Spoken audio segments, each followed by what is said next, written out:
end of the world as we know it.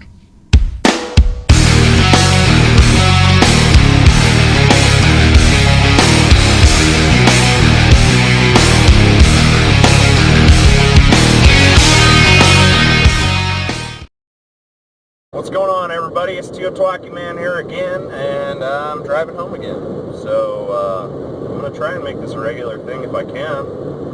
But today I'm going to have a little chat about where are you going to be when that infamous stuff hits the fan. Now, I don't mean where necessarily as in location. That could be part of it.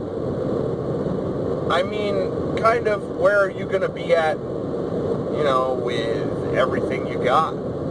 Do you have a plan? Basically, it's the biggest and most important part of your preparation. I mean, you're a prepper, so it's not just grabbing everything you can and throwing it in a bag or filling underneath your sinks with food and water, building a storage shed for all your stuff. Yeah, that's part of it, sure. Why not? Yeah, that's part of prepping. You get food, you get water, you get survival items, necessary things. In case of, you know, in certain circumstances, the power goes out, something like that. But when I say where are you going to be, I mean mentally, physically, and basically your whole planning of everything. So, you know, when it comes down to it, when that stuff finally does hit the fan, we don't know what it's going to happen. We don't know what it's going to be. So we can't necessarily plan for it, but we can do our best to be prepared mentally and physically. So when I say physically, I mean, are you going to have the right stuff? Now, your plan might not always work. You might have a bug out location that you need to get to. If you plan on getting there with your car and something happens to your vehicle, then that plan's shot unless it's close enough to where you can get there on foot. And maybe you won't be able to even leave your home. Who knows? Nobody knows what's going to happen when that stuff finally hits the fan. So, I guess the most important thing that you could possibly do is don't just come up with one plan. Come up with multiple plans. You know, okay, you got a bug out location, great. But what happens if you can't get there? What are you going to do next? Okay, you don't have a bug out location. What happens if you plan on staying at the house and there's no way you can do it? Well, you got to come up with another plan. So it would pay off to have more than one plan set in place for what you're going to do when the stuff hits the fan. So, you know, having a bug out bag, having a vehicle emergency kit. It could happen at any time, and you know, it could happen and you wouldn't even be ready for it. Who knows? Maybe I'd be driving home from work and all of a sudden, bam, there it is. It all goes downhill from here. My vehicle's dead. I gotta get home to my wife and kids. What do I do? You know? Cell service is shot and I can't even call her. What am I going to do? Well, I'd like to think that by now, you know, we have a plan. My wife knows that she needs to stay put unless, you know, and if I'm not home within a couple days or so, then plan B, you know? So, like I said, it pays to have multiple plans out, you know, when it comes down to it. You don't want to put all your eggs in one basket here. You don't want to be that guy that's like, all right, or girl, that's like, all right, this is the end. What do? We're gonna sit at home and we're gonna get the generator going and we're gonna just hang out and it's gonna be life is good. All right, so there's your plan. Say that plan works out in the beginning, but then what happens if that plan is altered?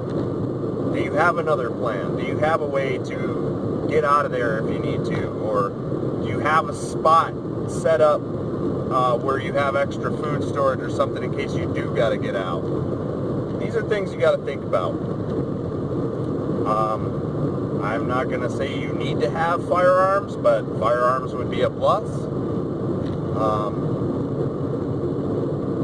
You know, we've already talked about food and water storage. I mean, food and water are basically life. If you don't have those, you know, you might as well kiss it goodbye. But, you know, these are the things you got to think about. I just hope that whoever you are and wherever you are, you have a plan.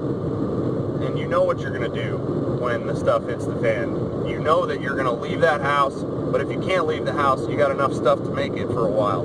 Or you know that you're going to stay at home, but in the event that, I don't know, say somebody comes in and tries to take all your stuff, you're able to, A, defend yourself, or B, get out of there with you and your family intact. You know, these are just a couple things you got to think about. And like I said, where is also a question of where exactly at that point in time am I going to be, and what am I going to do if I'm not with my family, or if I'm not where I expected to be when it happened.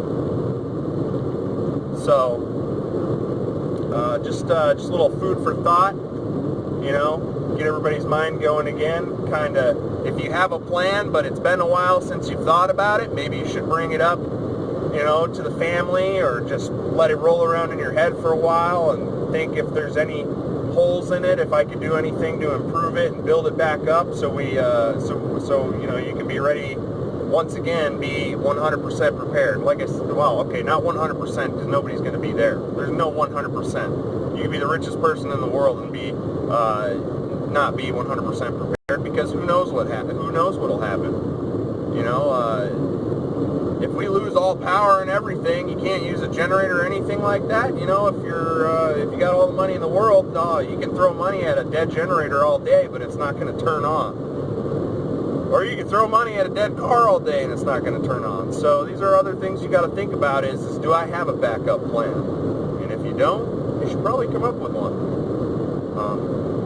So I hope this was helpful, and like I said, I hope it made your mind start racing again and the little hamster wheel start going again. That's all I got for now. Like I said, it's just something, you know, I wanted to throw out there for a discussion. I hope you guys, you know, found this valuable. I hope it helped you get that little wheel spinning again. Give me some likes, subscribe to my channel. I appreciate everybody's views.